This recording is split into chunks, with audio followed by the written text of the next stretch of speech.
Muy bien, chamacos. Miren, es un video para reponer las clases del diplomado de Fundamentos de la Medicina China de la UNEB. Como se darán cuenta, pues esta es un poquito una de las inconveniencias de que estemos estudiando con este sistema, de las inconveniencias y de las conveniencias de estudiar con este sistema, ¿no?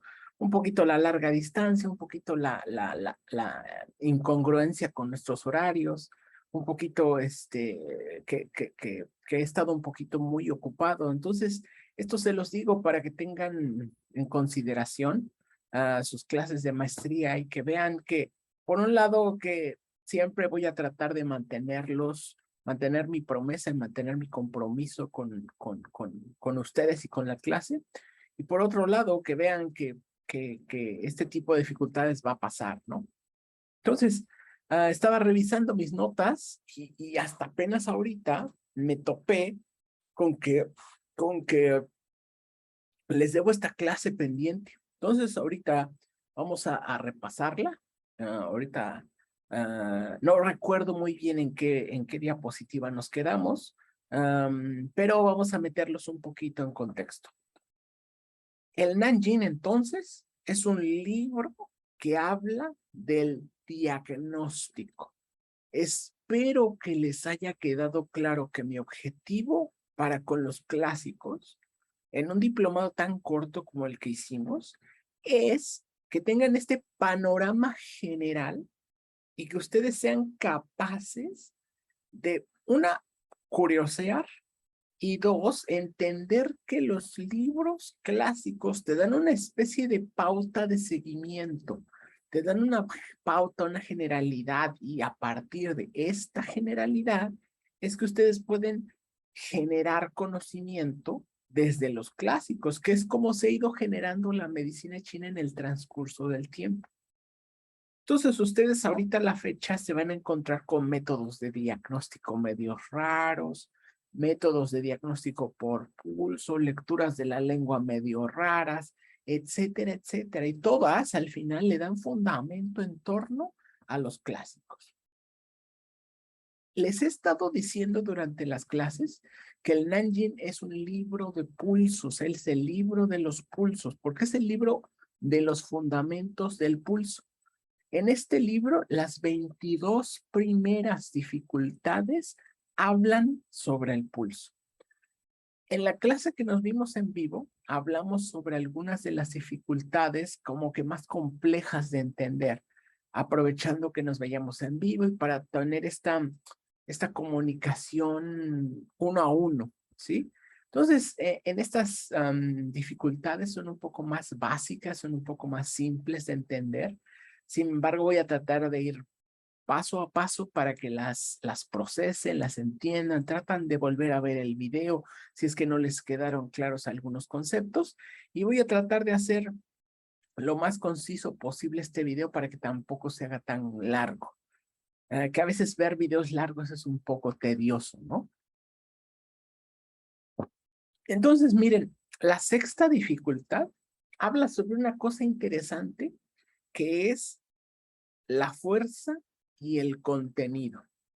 Ya me acordé que esta diapositiva sí la vimos, porque yo les ponía el ejemplo que cuando ustedes le tapan el hoyito a una manguera, le tapan el hoyito a la manguera, ustedes en el dedo pulgar, con el dedo con el que están tapando la manguera, ustedes van a percibir dos cosas. Primero, la presión que está ejerciendo el agua sobre su dedo. Y segundo, van a sentir el agua. ¿Me explico con estos dos conceptos? O sea, ustedes van a sentir el agua y van a sentir la presión.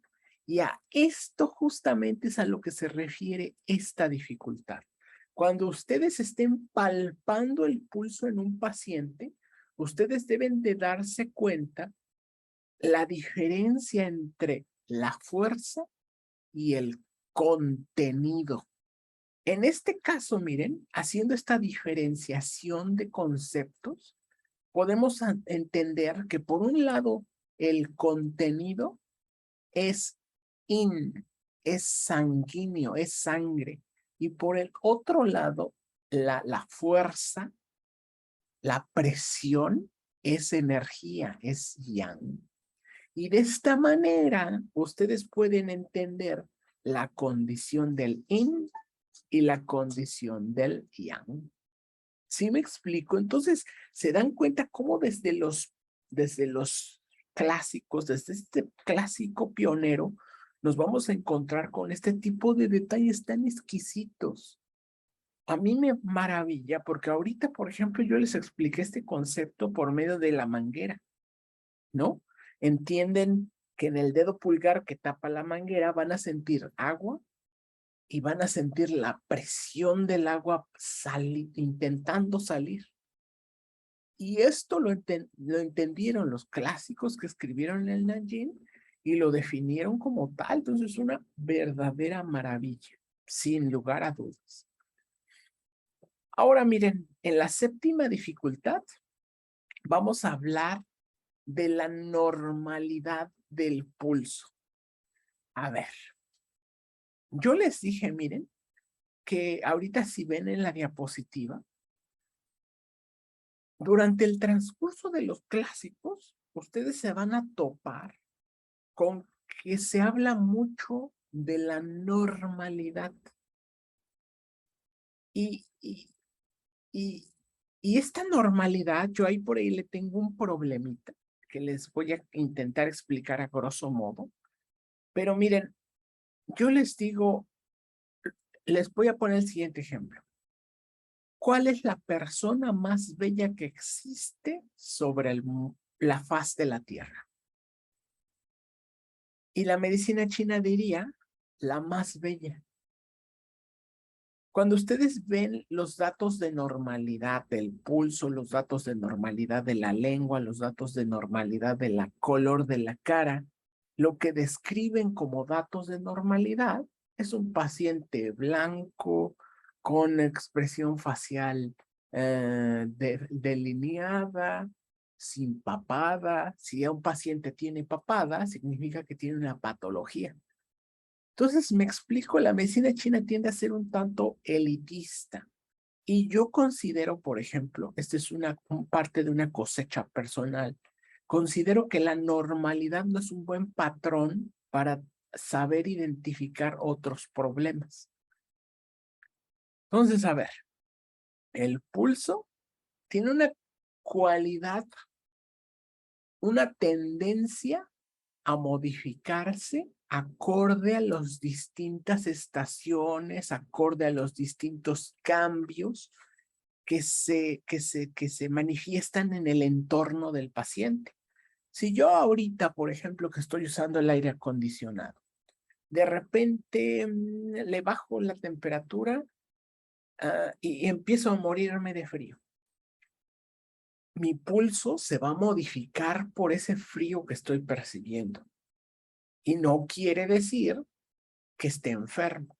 Simplemente quiere decir que se está adaptando al clima. Lo mismo pasa entonces con los pulsos.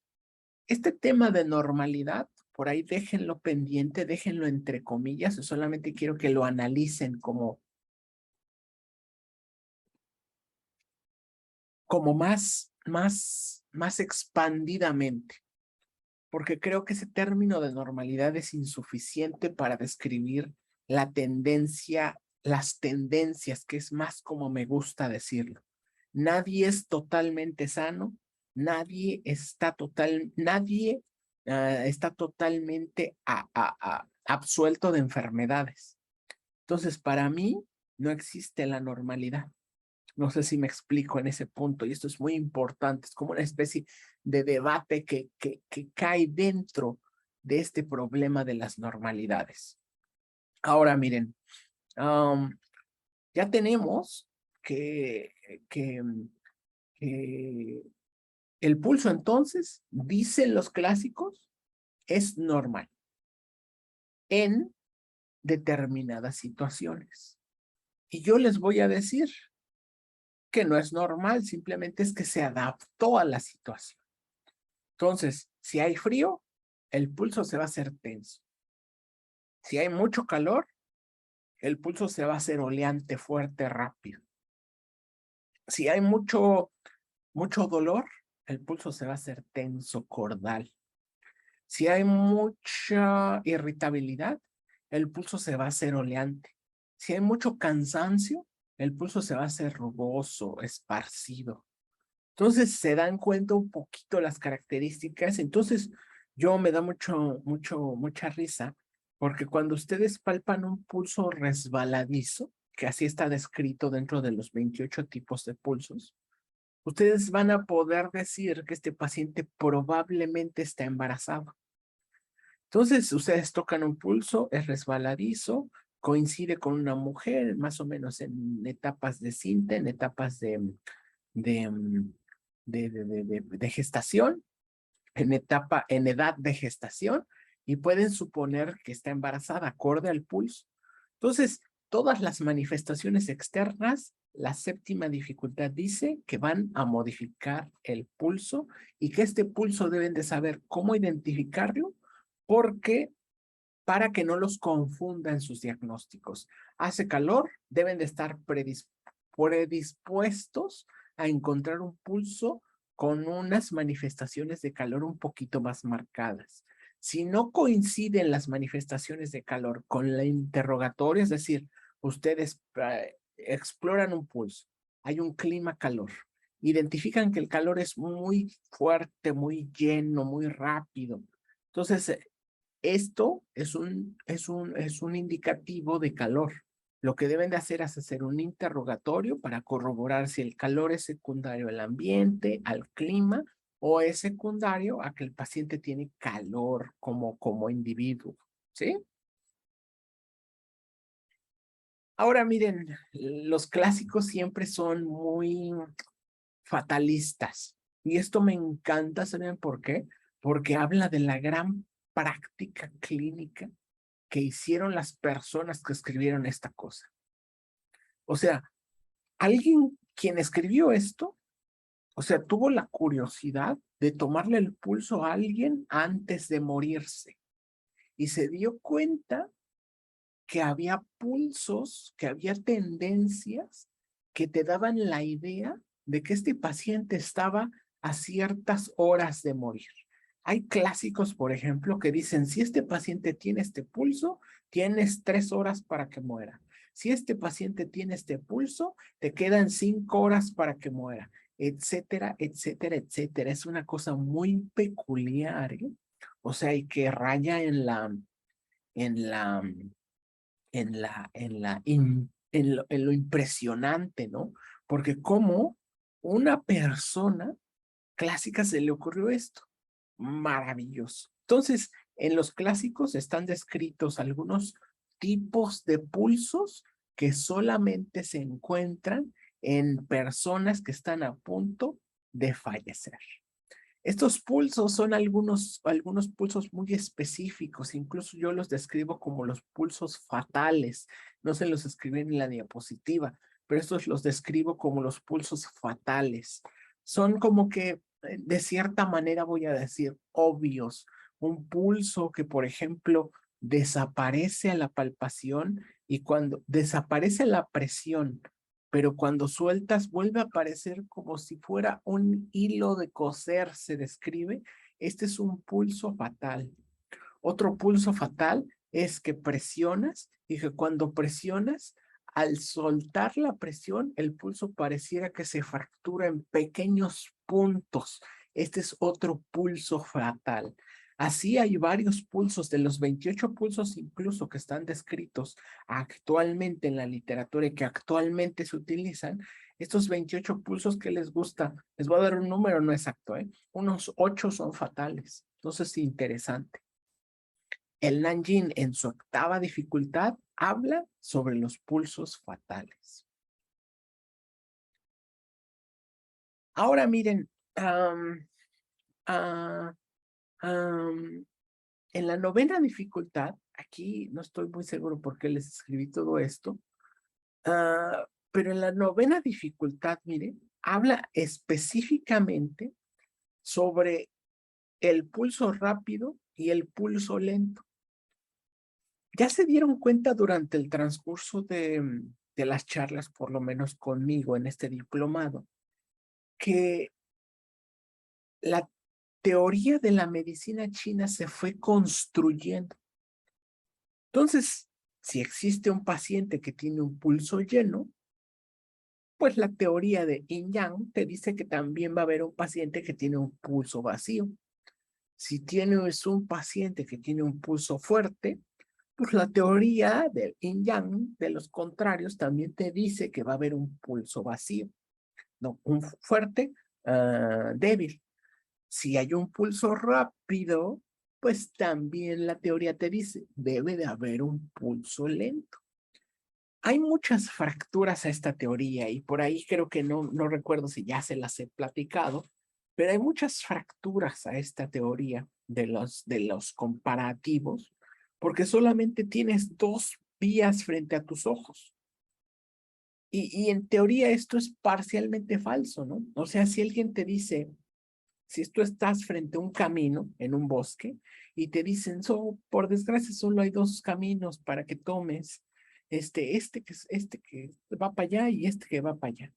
Pues en realidad no es cierto. O sea, tú puedes quedarte ahí parado donde estás y ese es otro camino. Tú puedes agarrar y escalar un árbol y ese es otro camino. Tú puedes ir cruzando las hierbas ahí en la mitad de los dos caminos que se ven y ese es otro camino. Puedes agarrar un cuchillo y trozarte el pescuezo ya para no estar sufriendo y ese es otro camino. ¿Me explico? Entonces, esta es que les acabo de decir es una de las grandes fracturas de la teoría del yin yang. Por ejemplo, el pulso rápido, lento. Y ¿por qué no decir que hay pulso súper rápido? Por supuesto que hay un pulso súper rápido, un pulso súper lento. ¿Qué es rápido? ¿Qué es lento? Ya lo estuvimos platicando en algunas de las diapositivas anteriores, pero lo que les quiero transmitir aquí es que no se casen con esta dualidad. O sea, hay muchas personas que dicen, esta es la ley la ley del yin yang. Y no es una ley, es una teoría que simplemente les da un estatuto, una pauta a seguir. Si tenemos una oreja izquierda, también tenemos una oreja derecha. Pero ¿qué les parece que yo les cuente ahorita que hay gente que nace con una tercera oreja en otro lado? Esta persona está enferma, eh, pero rompe esta ley, esta teoría del yin yang, porque en teoría no deberíamos de tener tres orejas, ¿cierto? Pero él existe, él vive y él tiene tres orejas. Entonces, en esta dificultad, miren, se hace la introducción al pulso rápido y al pulso lento en la medicina china. Y aquí, miren, les puse esta lengua porque aquí o me hubiese encantado que, que me hubiese encantado,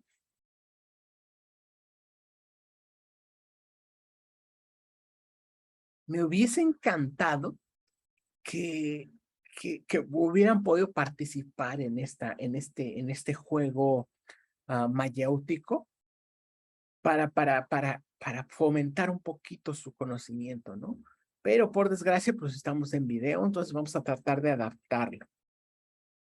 Ahí les va, miren. Si ustedes ven esta lengua que ven en la diapositiva, esta lengua.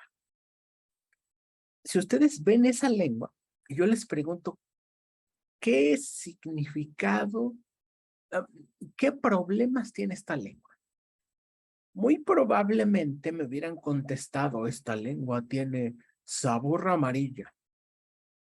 Lo primero que les tengo que decir a eso es que acuérdense que la lengua y el diagnóstico por lengua se debe de hacer en escalera, no en escalera, se debe de hacer en partes y no deben solamente de describir lo que están viendo, porque si ustedes dicen, tiene sabor amarillo, tiene calor en el estómago, que es lo que estoy casi seguro que me hubieran contestado, lo único que están haciendo es hablar sobre lo que están viendo. Y eso, de cierta manera, es simplificar a la medicina china. O sea, ven a un paciente que llega a su consulta y tiene el ojo inflamado, el párpado del ojo inflamado. Ustedes entonces pueden suponer que el paciente va a su consulta porque necesita atención para su ojo inflamado. Pero adivinen qué, que cuando se sientan les dicen, no, es que yo solamente vengo a acompañar a mi mamá porque tiene diabetes.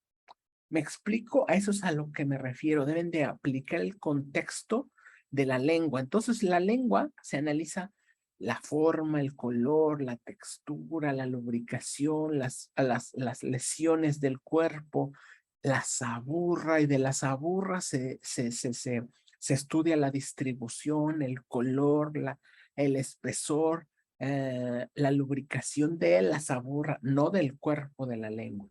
Entonces, como primer parte, si yo les pregunto qué es lo que están viendo en esta lengua, lo que deben de hacer es una descripción.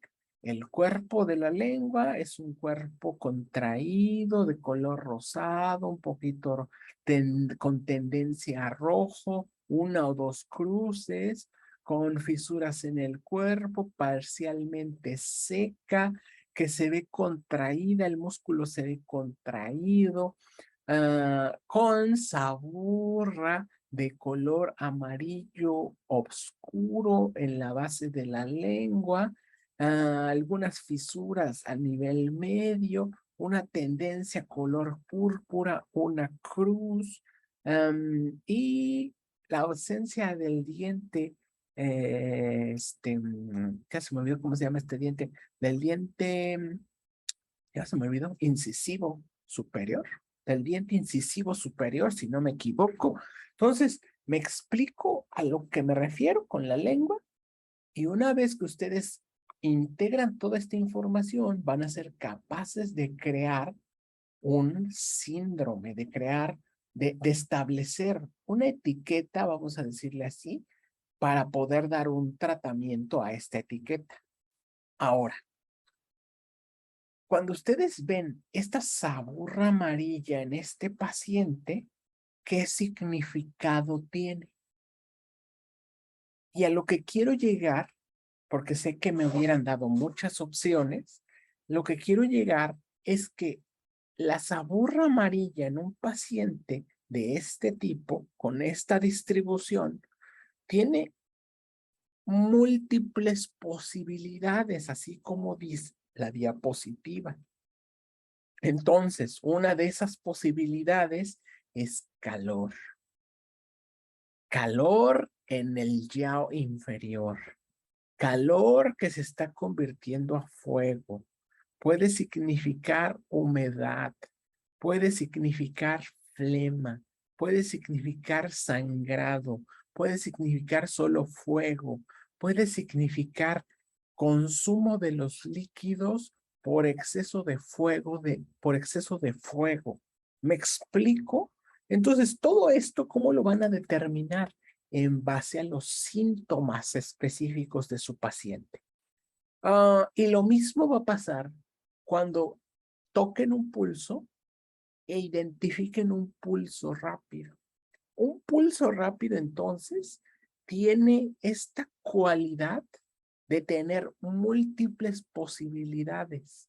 Aquí, por ejemplo, en la 9ª dificultad, se describe que el pulso rápido, van a leer ahí, se manifiesta en enfermedades viscerales, agudas y de calor. Esta es una de las tantas probabilidades, pero si ustedes tocan un pulso rápido, deben de determinar más o menos en qué área está, qué tan rápido es, deben de corroborar la sustancia y la fuerza del pulso, si es por deficiencia, si es por exceso. Y una vez que ustedes tienen todas estas características, ustedes pueden integrar un interrogatorio dirigido. Este interrogatorio dirigido los va a guiar por el tipo de tendencia que tiene su paciente, por el camino que deben de seguir para darle tratamiento a su paciente. ¿Me explico? Entonces, en la 9ª dificultad, por ejemplo, el pulso lento se da en enfermedades crónicas y en el frío. ¿Me explico? Si tocan entonces un pulso frío, ¿este paciente tiene frío? La respuesta es no. La respuesta es probablemente tiene frío, probablemente tiene calor. Y su tarea es corroborarlo, confirmarlo. ¿Cómo se confirma? Con el interrogatorio, con la ayuda de con la ayuda de la lengua, con la ayuda de combinación de todos los métodos diagnósticos que vayan aprendiendo, y de esta manera ustedes van a crear este conjunto y estar totalmente seguros de que un paciente tiene esto y hay que tratarle con esto. ¿Me explico? Muy bien, entonces aquí miren, ya nada más para terminar esta diapositiva, les quiero expresar que la elegancia del lenguaje es lo que me quisiera que también entendieran y que se llevaran como parte de mi aportación. O sea, traten de hacer más exquisito su lenguaje. O sea, yo ahorita les pregunto, ¿qué tiene este paciente? Y me van a decir, bien fácil, tiene calor en el estómago, tiene humedad. Y esto es equivocado, totalmente. ¿Eh? O sea, lo correcto es, este paciente probablemente tiene calor, probablemente tiene humedad, es probable que tenga fuego, también es probable que tenga humedad, etcétera, etcétera, etcétera, etcétera. La medicina china, la medicina en general, es una ciencia de probabilidades.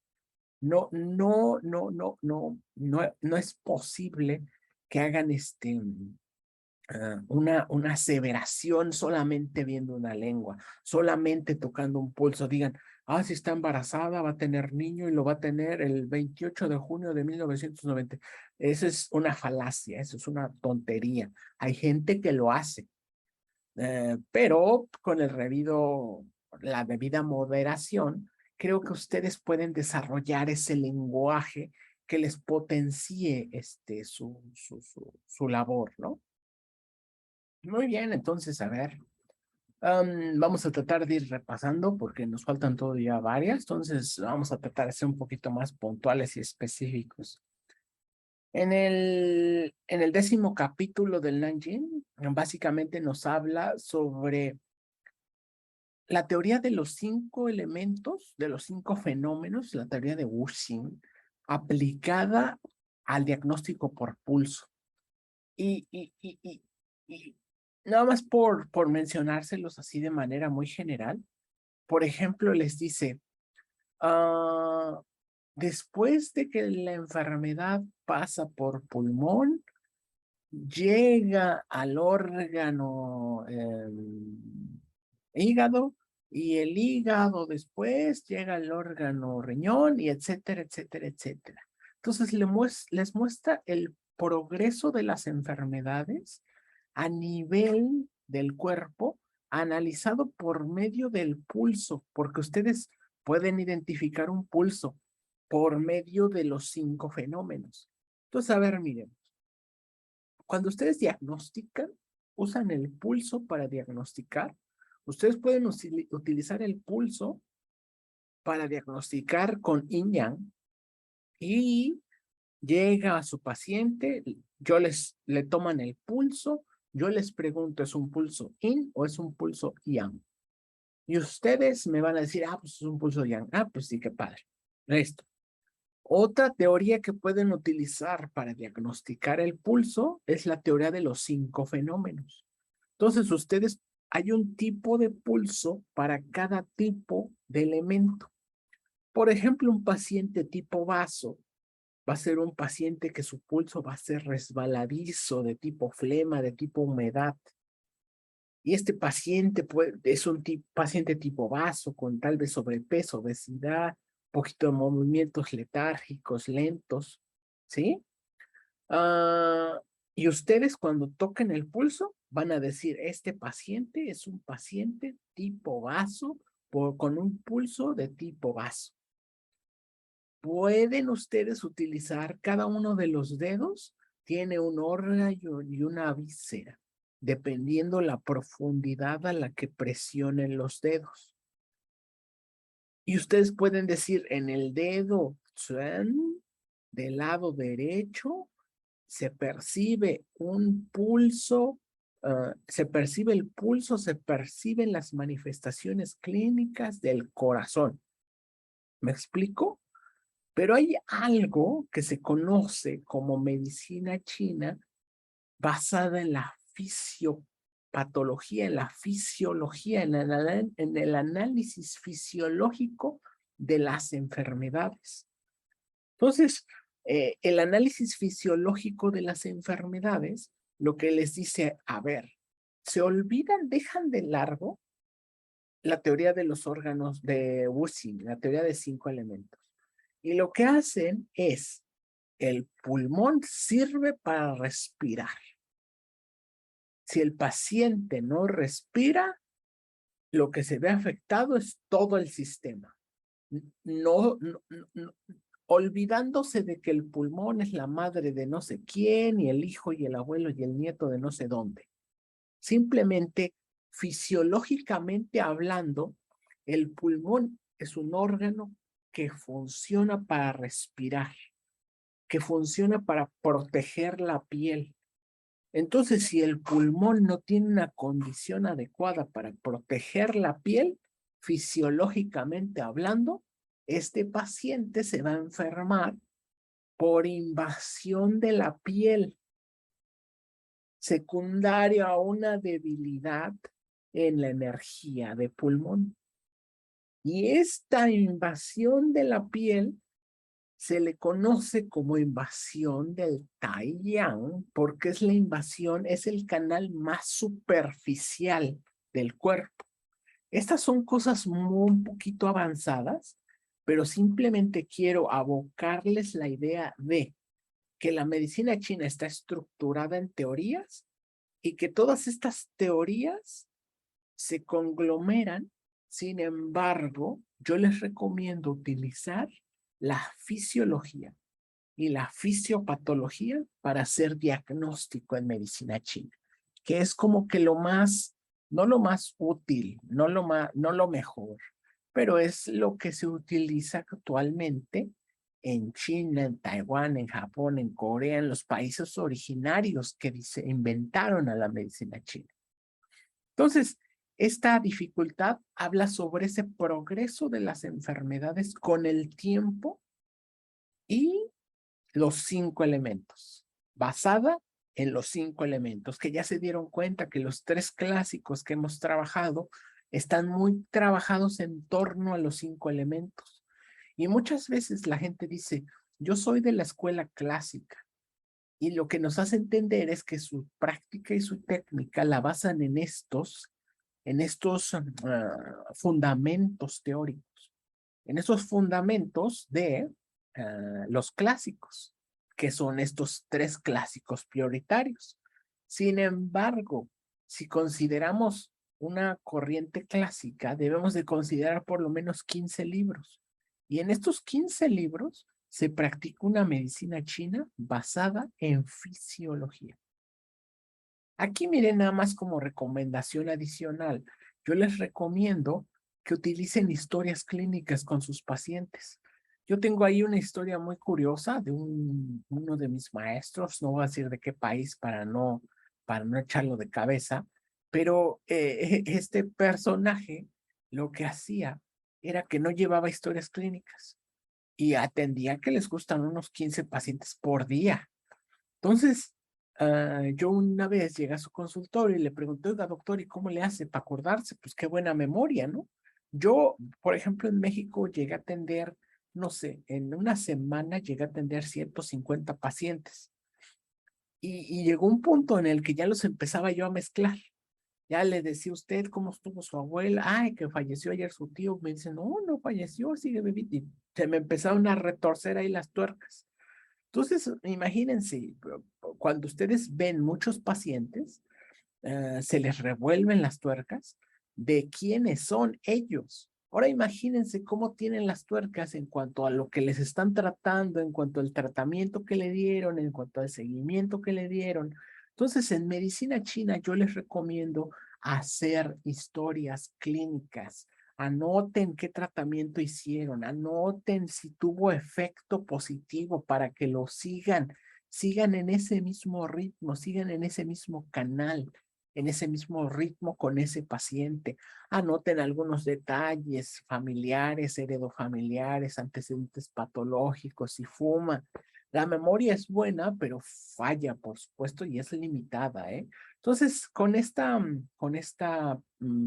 dificultad, quiero hacerles entender que las personas de la antigüedad le llevaban seguimiento a sus pacientes y de esa manera pudieron determinar que un paciente en un estado agudo tenía un pulso y que conforme progresaba el tiempo, ese pulso se iba modificando. Entonces, maravilloso. Hay libros clásicos, por ejemplo, hay uno que se me viene a la mente, que es un libro de historias clínicas de la medicina china. Y es un médico, básicamente, que todas sus pacientes, él los escribió. A este paciente lo vi porque tenía, como pudo, ¿no? Porque tenía granitos con forma de piquetes de araña.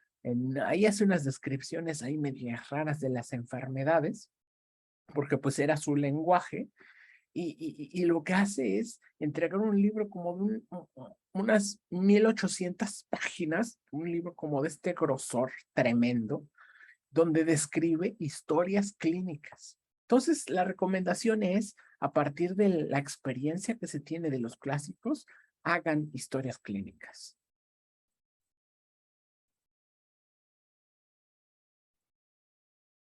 Ahora, ya les estuve platicando, también durante el transcurso de los clásicos siempre se van a encontrar esto, el uso de las fatalidades. Si un paciente tiene una coloración verduzca y de repente cambia a oscura, este paciente va a morir. Una de las cualidades que tiene la 11ª dificultad es que les dice cuántos años le queda de vida a una persona. Por ejemplo, aquí, si un paciente percibe 40 latidos estables,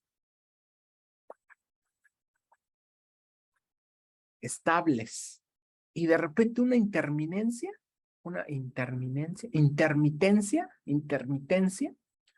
o sea que el latido en su ritmo se apaga, es decir,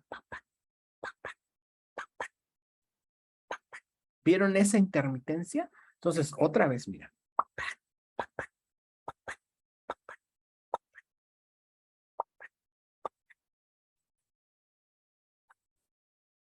Si ustedes están explorando el pulso e identifican una intermitencia, ustedes tienen que contar cuántos pulsos normales tiene el paciente y eso les va a dar una pauta general para determinar cuántos años le quedan de vida a este paciente. Cuando ustedes estudian síndromes, por ejemplo, el pulso intermitente es un pulso patognomónico de síndromes de corazón. Entonces ustedes cuando identifican un paciente que tiene y no necesariamente, o sea, que sea detectable en el electrocardiograma, porque muchas veces este tipo de manifestaciones, o sea, no son muy obvias e incluso el electrocardiograma no es capaz de detectarlas. Entonces, este tipo de manifestaciones, yo quisiera abocarles a la idea de que es de carácter sensitivo. Entonces es por eso que muchas veces se recomienda que ustedes estén palpando el pulso por un tiempo prolongado, para que sean capaces de detectar por lo menos un minuto, para que sean capaces de detectar las irregularidades en el ritmo y en la frecuencia. Entonces, el pulso intermitente, un pulso de corazón, y dependiendo de la cantidad de latidos que haya entre intermitencia, va a ser el número de años probables que tenga de vida este paciente. Ya se dieron cuenta, otra vez, esto es parte de los pulsos fatales, esto es parte de la muestra de la gran práctica clínica que tenían. 2, 3, esto es un poquito parte de los espejos, de los espejitos que se nos venden en la medicina china, porque esto es parcialmente incorrecto, ¿no? Parcialmente, ¿no? Se han hecho análisis en pacientes cardíacos, se han hecho estudios. Fíjense que en China todas las dificultades, o por lo menos casi todas, tienen análisis científicos. No sé si se acordarán en la sesión en vivo, hablábamos del tiempo que tarda en recorrer la energía los canales del cuerpo y el tiempo que tarda en darles una vuelta. Todo esto tiene estudios científicos, o sea, publicados, estudiados en los pacientes, se desarrolló ahí todo un protocolo para analizar esas situaciones, ¿no? Lo mismo pasa con este tipo de problemas. Se analizó pacientes cardíacos, se determinó cuántos si tenían intermitencias en sus pulsos y se determinó a los cuántos años murieron. Se descubrió que efectivamente tienen riesgo de fallecer antes que un paciente normal, un paciente con intermitencias, pero no se aceptó que fueran estos tiempos específicos para que tampoco se los vayan a grabar y si identifican un paciente no le vayan a decir, no, si nada más tiene 4 años, disfrute lo que le queda, ¿no? Entonces, para que tomen ahí todo esto con precaución. Recordar que los pulsos fatales son importantes, ¿no? La doceava dificultad, la doceava dificultad, déjenme aquí qué cosa, ya, listo, la doceava dificultad. Fíjense que hay un libro clásico del famosísimo Chang Chong-yin, que es uno de los padres de la medicina china. Él fue uno de los desarrolladores de la teoría de la herbolaria china y él tenía una cosa muy peculiar. Él decía, mira, decía, le di a este paciente en su texto, dice, le di a este paciente, si ustedes le dan esta fórmula de plantas a este paciente va a tener estas manifestaciones clínicas después de haberse tomado la fórmula. Y después de estas manifestaciones clínicas, el paciente va a empeorar, pero si en lugar de mejorar, empeora, le tienen que dar esta otra fórmula para corregir este estado que provocó esta fórmula primera, pero si el síntoma en lugar de mejorar le dan palpitaciones y deja de dormir, le tienen que dar esta fórmula. Entonces, lo que quiero que se den cuenta es que él detalló la situación que se presentaría si se hubieran equivocado al dosificar una fórmula. Y lo mismo pasa en el transcurso de los clásicos. Chang Chong-yin, por ejemplo, su obra está muy relacionada con el Nanjing. Uh, y, y se van a dar cuenta que el Nanjing, por supuesto, en su 12ª dificultad, habla de esta misma situación. Si ustedes se equivocan en su tratamiento, les dice qué va a pasar y les dice cómo modificarlo. Una maravilla. Y reitero en esta diapositiva que nos hace pensar que en ese tiempo, o sea, se llevaba un seguimiento estrecho del paciente. Ya les platiqué en clases pasadas que la medicina china o los médicos chinos de la antigüedad estaban contratados para mantener saludable a la realeza. Entonces, pues diarios, me atrevo a pensar que diario le tomaban el pulso, veían sus desechos, el excremento, veían la orina, cuánta agua tomaba el rey, las variaciones con los climas, las variaciones por ejemplo, hay muchos libros que describen cómo se percibe el pulso después de las relaciones sexuales. Entonces, estoy seguro que estas personas se enteraban qué día tenía relaciones sexuales el emperador, cómo se percibía su pulso después de las relaciones sexuales. Es por eso que todo esto se detalló así, de esa manera. Y saben que todo esto les servía a los médicos y nos sirve a nosotros como generaciones futuras. Es por eso que en las diapositivas anteriores yo les platicaba que tienen que hacer historias clínicas. Si no saben cómo hacerlas, tienen que tomar cursos, tienen que tomar ahí, busquen videos de cómo hacer una historia clínica en medicina convencional, hagan sus interpretaciones con medicina china, agreguen detalles, pero traten de hacer algo por su conocimiento y por el bien del paciente. O sea, si ustedes le llevan ese seguimiento tan estrecho, va a ser una maravilla, ¿no? Ah, aquí miren en la dificultad número 13, hay una cosa muy curiosa.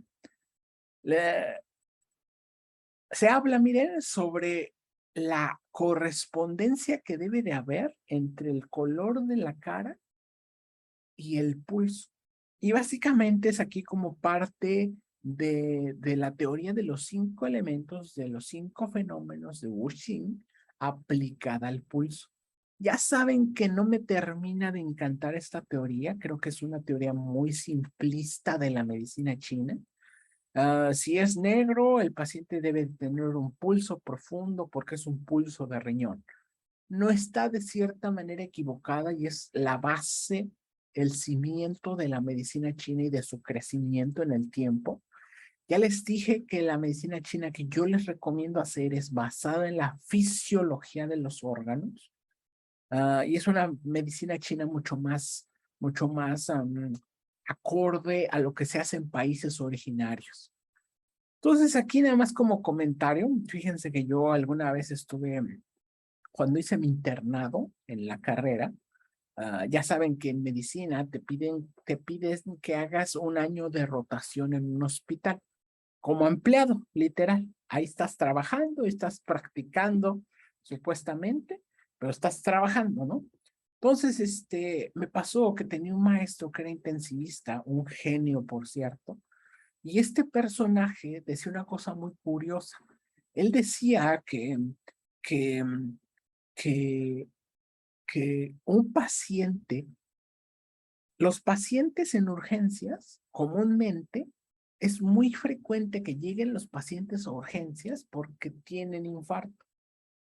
Sin embargo, es muy frecuente que el famosísimo infarto solamente sea una inflamación de los músculos que hay entre costilla y costilla, que se le llama, ya se me le llama, ya se me olvidó cómo se llama, que se llama pericondritis. Básicamente duele el tendón, duele el músculo que hay entre las costillas. Y esto a veces se confunde con un infarto agudo al miocardio. Entonces, ese maestro, un tipazo, alguna vez estábamos viendo una paciente que estaba en la sala de espera y estaba muy molesta de dolor, muy molesta porque no la atendían, muy molesta de todo. Entonces, el doctor iba llegando, iniciando su turno, y el doctor agarraba, entraba a la sala de urgencias y decía, vámonos a atender a todos rápido, vamos a limpiar todo esto, pacientes de verdad de urgencia, pacientes que se pueden mejorar en su casa, pacientes que requieren nada más algo adicional y listo. Entonces él pasaba dando ahí una ronda general como licuadora, muy rápida, y de repente se detuvo con esta persona que ya se estaba casi vomitando de dolor, tirándose al piso. Eh, la levantó, la empezó a interrogar y después de un ratito eh, nos dijo, vámonos. Empezamos a caminar junto con él y nos dijo, denle el alta. Entonces yo le pregunté, ¿por qué no? Había que tomarle un electrocardiograma, había que hacerle, no sé, un chequeo de enzimas cardíacas para ver si no de veras estaba infartando, ¿no? Entonces él nos decía que si no nos dimos cuenta que había sonreído. Yo me quedé así con el ojo cuadrado porque a partir de ahí se me quedó muy la idea de esto que dice la tercera dificultad, que un paciente debe de tener la complexión que representa en su pulso. Y me explico. Un paciente que está risa y risa, ja, ja, ja, ja, ja, ja, y echa chistes y corre para allá y corre para acá y tiene un pulso débil, apagado, suave, este paciente está probablemente enfermo. Este paciente que les describí debe de tener un pulso fuerte, lleno, pleno, un poquito cordal tenso. Entonces, un paciente que se está infartando no puede sonreír. Y esto está descrito en la literatura. Entonces, cuando vean un paciente, solamente por curiosidad, si el paciente dice, no es que me está infartando, pídanle, cuéntenle un chiste por ahí, pídenle que intente sonreír, literal, y sonría. Si no puede sonreír, se está infartando. Un dato curioso, ¿no? Para que lo apliquen. Entonces, lo que dio este doctor en ese paciente fue que cuando lo ayudó a levantarse, le contó por ahí un chiste y la paciente se rió. Inmediatamente se dio cuenta que tenía osteocondritis. Por ahí otros médicos nos pidieron que le hiciéramos el chequeo, simplemente por respeto y responsabilidad y porque la señora era muy especial, voy a decirlo así. Y efectivamente, electrocardiograma normal, enzimas cardíacas normales, todo dentro de valores normales. Tenía osteocondritis. Entonces, simplemente que se les quede como esta idea. Lo que dice la tercera dificultad es el paciente y el pulso deben de corresponder. Si un paciente, por ejemplo, está así ya moribundo y les dice, mi último deseo antes de morir y ustedes sienten el pulso lleno, fuerte, pleno, este paciente se va a morir el día a ver a dónde, pero no se va a morir ahí. ¿Me explico? Eso es lo que dice esta dificultad. Aquí, miren, se van a topar entonces con unas correspondencias que les hacía, con unas correspondencias, y ya se dieron cuenta, todas estas correspondencias giran en torno a los famosísimos 5 fenómenos. Ya les dije que no me encanta. Entonces aquí dice, miren, si el pulso, si la color de la cara es verde, corresponde con el hígado y el pulso debería de ser tenso, profundo y cordal. ¿Me explico? Si el pulso no es así, significa que el paciente está enfermo de gravedad. Si la cara del paciente es roja, tiene una cara roja, el pulso se debe de sentir vasto, disperso, fuerte y se debe de percibir en la superficie. Si no es así, el paciente tiene una enfermedad de gravedad. Y así sucesivamente. Esto solamente me gustaría, por lo menos a mí, que lo tomen como un dato, que lo tomen como, por eso es que les contaba la anécdota, para que vean el trasfondo que me gustaría que consideren que un paciente debe de corresponder su aspecto con su pulso. Y eso les va a hablar de una alteración en la normalidad. Ahora miren, déjenme ver. Esta es la dificultad más larga entre la 14 y la 15. Y en estas dificultades, miren, se habla de los 5 fenómenos también. Ya se dieron cuenta que yo no soy fan de los 5 fenómenos. Yo incluso he declarado que los 5 fenómenos es el hoyo en el abismo, es la edad media en la que se desarrolla la medicina china en español. Es una de las grandes barreras. Entonces aquí, miren, les quiero poner un ejemplo de algo que yo llamo la medicina basada en fisiología y anatomía. O sea, la medicina fisiológica, la medicina china basada en la fisiología. ¿Me explico? Entonces, a ver, miren, ustedes llega a su consulta un paciente con sangrado nasal. Y ustedes dicen, pues le voy a hacer ahorita sus diagnósticos por 5 fenómenos. Venga. Entonces empiezan, hacen sus bolitas, hacen ahí su cuadro, le toman el pulso y dicen en su análisis, el paciente está sangrando, la sangre le sale por la nariz, la sangre es roja y lo rojo representa el corazón y la nariz representa el pulmón. Entonces, a este paciente le tengo que poner puntos de corazón y puntos de pulmón. ¿El sangrado se le va a controlar? Sí. ¿Por qué? Porque se le tenía que controlar con o sin acupuntura. Pero adivinen qué, lo que hicieron fue utilizar las máximas herramientas que tiene el fenómeno de placebo de la acupuntura. Y al final, adivinen qué, el paciente lo único que tiene es que tiene desviada la nariz, desviado el tabique de la nariz. Entonces eso provoca que continuamente esté sangrando de la nariz. Si ustedes no le corrigen el tabique desviado, el paciente va a seguir sangrando. Y ustedes pueden seguirle controlando el sangrado con puntos de pulmón y puntos de corazón, ¿sí? Y van a seguir ahí teniendo un paciente fiel que les pague la consulta. Sin embargo, si ustedes no son honestos con ustedes mismos, ni con el paciente, ni con la falta de conocimiento, pues van a tener ahí problemas.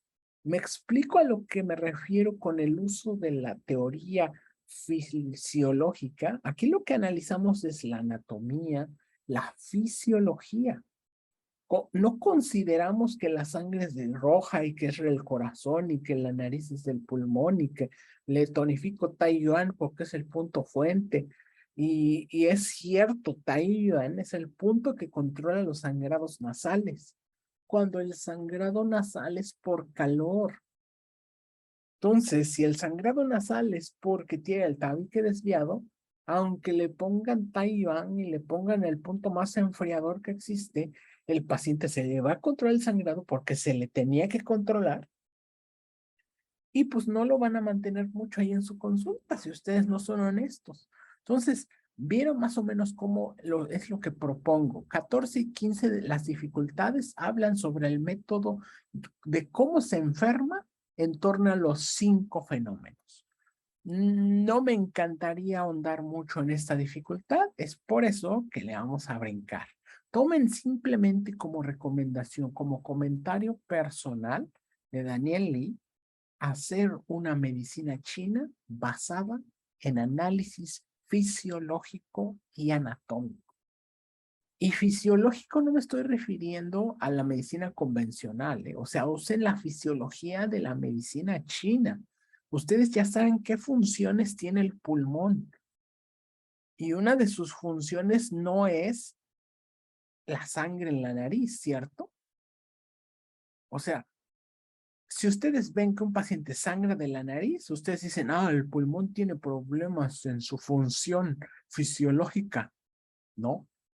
Si un paciente sangra de la nariz, el primer punto a analizar es por qué está sangrando de la nariz. Tienen que hacer su interrogatorio, si se asoleó, qué es lo que le condiciona que sangre, y a partir de eso ir desarrollando todo un sistema, todo un sistema de interpretación para integrar y escupir un tratamiento. Aquí miren, les explico y les pongo una grafiquita de más o menos lo que se habla en la 14ª y en la 5ª dificultad, que se habla básicamente de cómo deben de ser las características normales tanto del pulso, de los órganos, las tendencias de las emociones, acorde a las estaciones y acorde a los 5 elementos.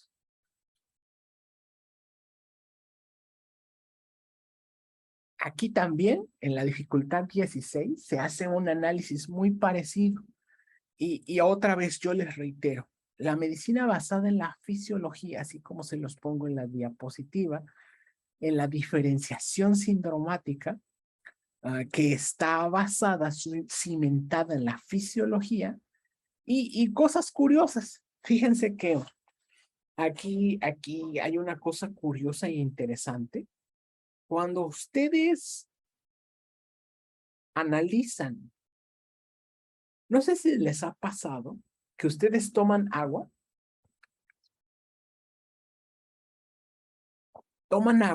y se ponen a dar una carrera, se ponen a correr y después de un ratito les empieza a doler el costado, les empieza a doler, como les entra como un dolor que le decimos en México de caballo, un dolorcito en el costado por debajo de las costillas.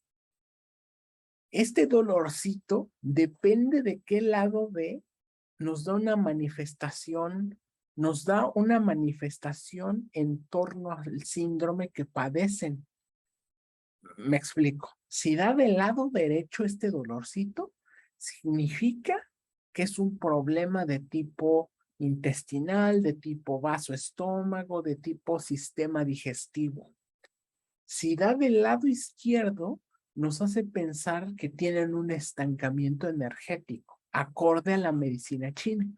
Y este pensamiento nace de esta dificultad que define que el hígado se encuentra en la parte izquierda del ombligo.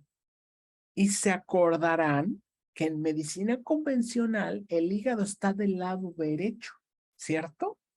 Sin embargo, en medicina china, el fenómeno hígado lo vamos a identificar del lado izquierdo.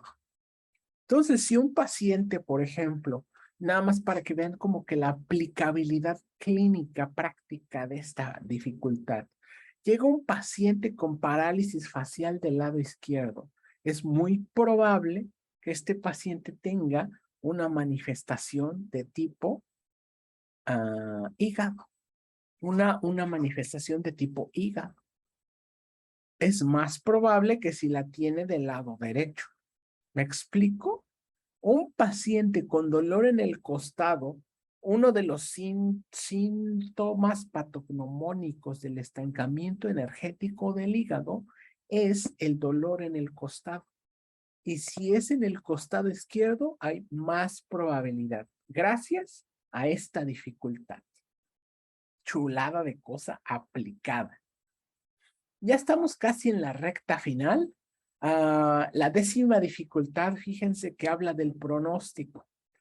Ustedes son capaces de predecir el pronóstico de un paciente tomando el pulso. Entonces, les voy a poner un ejemplo. Un paciente que está en cama, moribundo. Ustedes aplíquenle moxibustión y después tómenle el pulso. Y se van a dar cuenta que el pulso pasa de ser un pulso débil a ser un pulso un poquito más intenso, un poquito más fuerte, un poquito más superficial. ¿Saben lo que hicieron? Imprimirle energía a este paciente. Una maravilla, ¿cierto? Entonces, si esto pasa sin que ustedes metan mano, ustedes pueden decir que un paciente que un día está moribundo, con el pulso leve, suave, que no responde, que desaparece la presión, y al otro día el pulso está superficial, fuerte, este paciente se ha recuperado. Esa es una manera de hacer un pronóstico. Otra vez les habla de la práctica clínica que hacían estas personas en la antigüedad. Una maravilla sin igual. La dificultad número 18, esta es una dificultad que provoca una de confusiones. Que, ay, hijo mío, yo cuando enseño pulso, miren, yo les enseño cada una de las teorías que conforman el desarrollo de lo que actualmente conocemos como pulso. Esto, queridos míos, es solamente una de las escaleras teóricas que sirvieron para cimentar lo que actualmente conocemos como pulso, como el diagnóstico por pulso. Y es cierto que es útil. A ver, el dedo Zuen, este dedo en el pulso, va a representar, por ejemplo, corazón, intestino delgado, ¿no? No, déjense las cambio. Va a representar pulmón e intestino grueso. ¿Listo? En la mano en la que lo estoy tomando yo. Nada más como ejemplo, o sea, no es un exacto. En este dedo representa pulmón e intestino grueso. Entonces, si ustedes en este dedo identifican una anomalía en la cualidad del pulso, esta anomalía la deben de modificar específicamente en el órgano pulmón. Pero una de las propuestas que se hace en la medicina que se practica actualmente es que ustedes identifiquen la cualidad general del pulso, o sea, que no la hagan específica.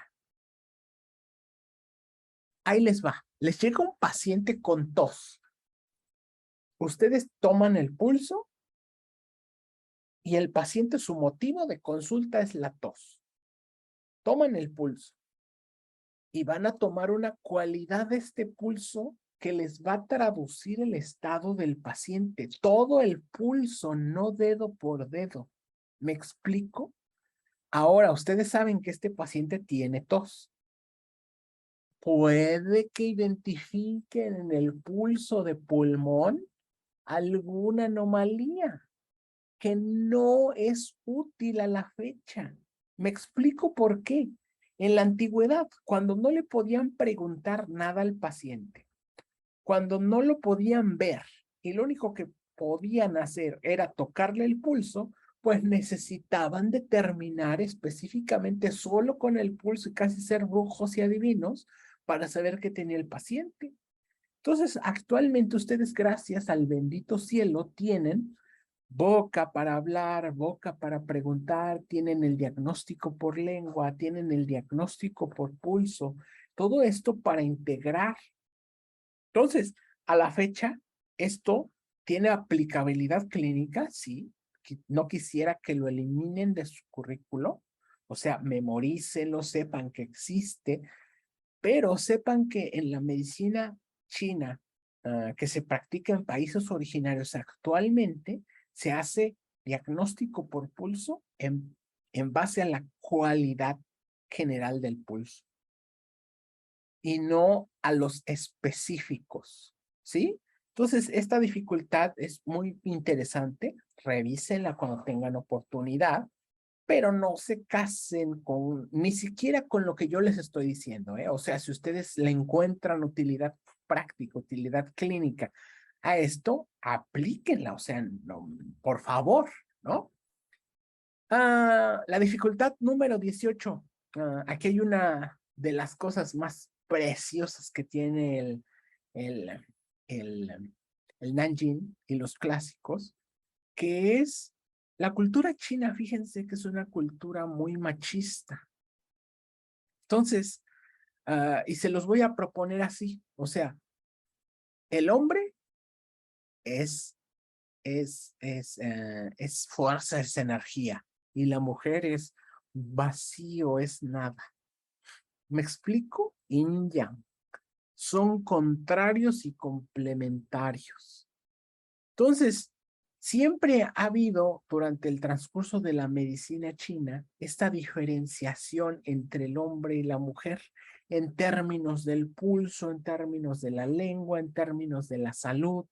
Por ejemplo, hablando del embarazo, de la menstruación, siempre a la mujer se le ha considerado como que más en términos ginecológicos. Hay libros clásicos que hablan pura, puramente del carácter ginecológico de estos pacientes, de la mujer, cosas curiosas, interesantes. Entonces el pulso no se podía quedar atrás. Um, hay muchas, en esta dificultad entonces, se hace un análisis y se hace una descripción del pulso normal en el hombre y del pulso normal en la mujer y que deberían de ser diferentes. Esto otra vez quisiera simplemente que lo tomen como referencia. Si tienen ahí curiosidad, hagan un trabajo para ver qué tan diferentes de verdad son estos pulsos. También se ha hablado mucho de cómo predecir el sexo del bebé por medio del pulso.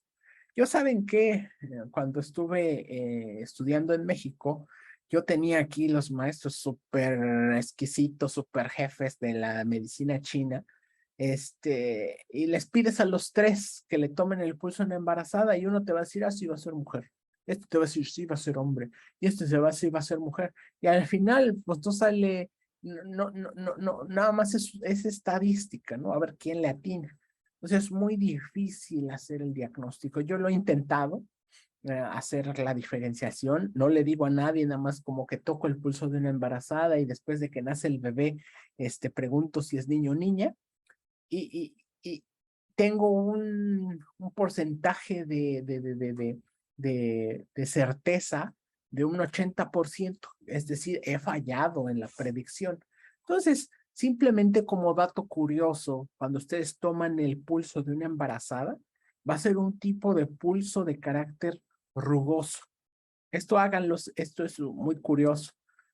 Cuando conozcan una paciente con prueba de embarazo positiva, en sus primeras semanas, tomen el pulso y se van a dar cuenta que es un pulso, ¿cómo se llama? Resbaladizo en español. Este pulso resbaladizo se describe como si rodaran esferas debajo del pulso.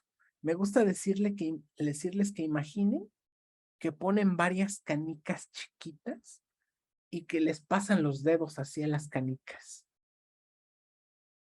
Así se percibe este pulso rugoso, como si en lugar de sangre pasara aceite. Así se define un poquito. Tomen el pulso en estas pacientes embarazadas y se van a dar cuenta que este pulso es muy peculiar y muy característico de embarazadas. Ustedes pueden fungir como prueba de embarazo. Es una maravilla, ahí sí lo corroboro. Y el pulso de un niño o de una niña va a ser distinto, va a tener una cualidad distinta, va a ser un pulso resbaladizo con una cualidad distinta agregada. Hay muchas escuelas que dicen cosas distintas. Al final no hay consensos establecidos. Si tienen curiosidad, váyanse a la dificultad número 19 y ahí les dice una peculiaridad de eso. Entonces, ya para cerrar la clase de hoy, el video de hoy, vamos a hablar de la última dificultad, tanto la 21 como la 22, ya son dificultades que se van mezclando.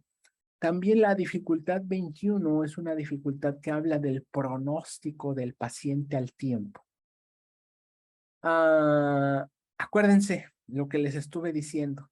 Hay una historia muy peculiar que me contaba uno de mis grandes maestros, que él decía que tenía un familiar en su lecho de muerte, ya todos ahí le estaban rezando, ya despidiéndose de él, y que de repente, como si nada, se paró y les dijo, oigan, tengo hambre, prepárenme algo de comer. Les dijo no sé qué, bueno, vámonos, vamos, sí, vamos, nos tomamos fotos, no sé qué tanto. Y esa misma noche falleció dormido. Entonces, a esto se le conoce como falso yang o yang repentino, que es un agotamiento súbito de la energía antes de apagarse completamente. En la dificultad número 21 se describe este fenómeno, que es muy peculiar. Me imagino que varios de ustedes que están viendo este video lo han visto, lo han escuchado, como el paciente de repente se recupera de una enfermedad grave y en esos días, semanas, fallece. Entonces, en la dificultad número 21 se habla sobre el pronóstico evaluado a través del pulso. Ya les dije que el pulso es un método eficaz, también la lengua, para determinar el pronóstico de una enfermedad. Y pues bueno, aquí vamos a cerrar el video. Fue todo un placer haberles instruido en el clásico del Nanjing. Esperemos entonces vernos pronto y pónganse a estudiar, repasen el clásico, tómense el tiempo para leerlo, no se crean todo lo que yo les dije, no se crean todo lo que alguien les dice, traten de corroborarlo a su modo, a su manera, ¿de acuerdo? Pórtense bien y nos vemos la próxima. Chao.